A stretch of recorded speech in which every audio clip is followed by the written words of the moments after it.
दो MLC seat को लेकर अब राजनीति हो रही है।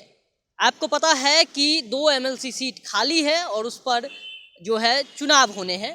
इस चुनाव को लेकर अब राजनीति क्यों हो रही है? राजनीति हो रही है क्योंकि मुकेश सहनी को मंत्री बनाया गया है और आपको पता है कि अगर 6 महीने में मंत्री कोई बनता है तो 6 महीने के अंदर उसे एमएलसी बन जाना चाहिए, एमएलसी कोटे में चले जाना चाहिए, नहीं तो उनका 6 महीने के बाद मंत्री पद नहीं रहता है।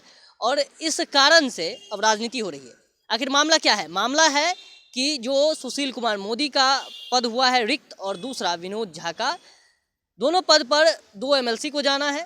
एक का कार्यकाल 4 साल का है, एक का 2 साल का है करीबन।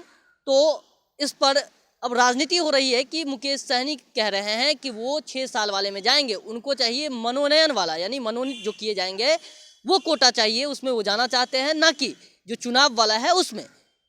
तो उनकी प्रतिक्रिया आई थी। उसके बाद अब आरजेडी बोल रही है कि जो बीजेपी है वो विलय करना चाहती है, तमाम जो पार्टी है उसको हटाना चाहती है, अस्तित्व खत्म करना चाहती है। क्या कुछ बोल रहे हैं इस मसले को लेकर आरजेडी के प्रवक्ता मृत्युंजय तिवारी, जरा सुनिए। मुकेश सहनी जी अब धोखा खा गए हैं। अब पछताए होत क्या जब चिड़िया चुग गई खेत। जिस तरह अरुणाचल में जेडीयू के 6 विधायकों को बीजेपी ने तोड़कर अपने पाले में कर लिया, अब बिहार में भी मुकेश सहनी जी की पार्टी को विलय करा लेगी अपने में, 4 विधायकों को तोड़कर। इसीलिए मुकेश सहनी जी को उन्होंने मात्र जिसका विधान परिषद का कार्यकाल 1 वर्षों का बचा था उसी में मुकेश सहनी जी को दिया। इसका मतलब है बीजेपी की मंशा गलत है और बीजेपी अब इसी तरह से मांझी जी, सहनी जी की पार्टी को अपने में विलय कराएगी, उनके विधायकों को।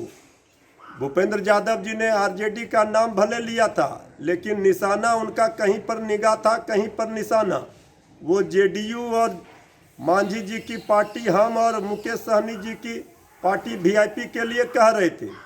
आखिर क्यों बीजेपी ने मुकेश सहनी जी को मात्र 1 वर्ष जिसका कार्यकाल बचा है विधान परिषद का, उसी में जाने के लिए बीजेपी क्यों कह रही है? इसका मतलब है कहीं न कहीं दाल में काला है और बीजेपी कोई खेल करेगी। अब मुकेश सहनी जी को सोचना है कि बीजेपी के धोखे से वो किस तरह से उबरते हैं और बीजेपी के इस धोखे से बदला वो कैसे लेंगे, ये मुकेश सहनी जी समझे।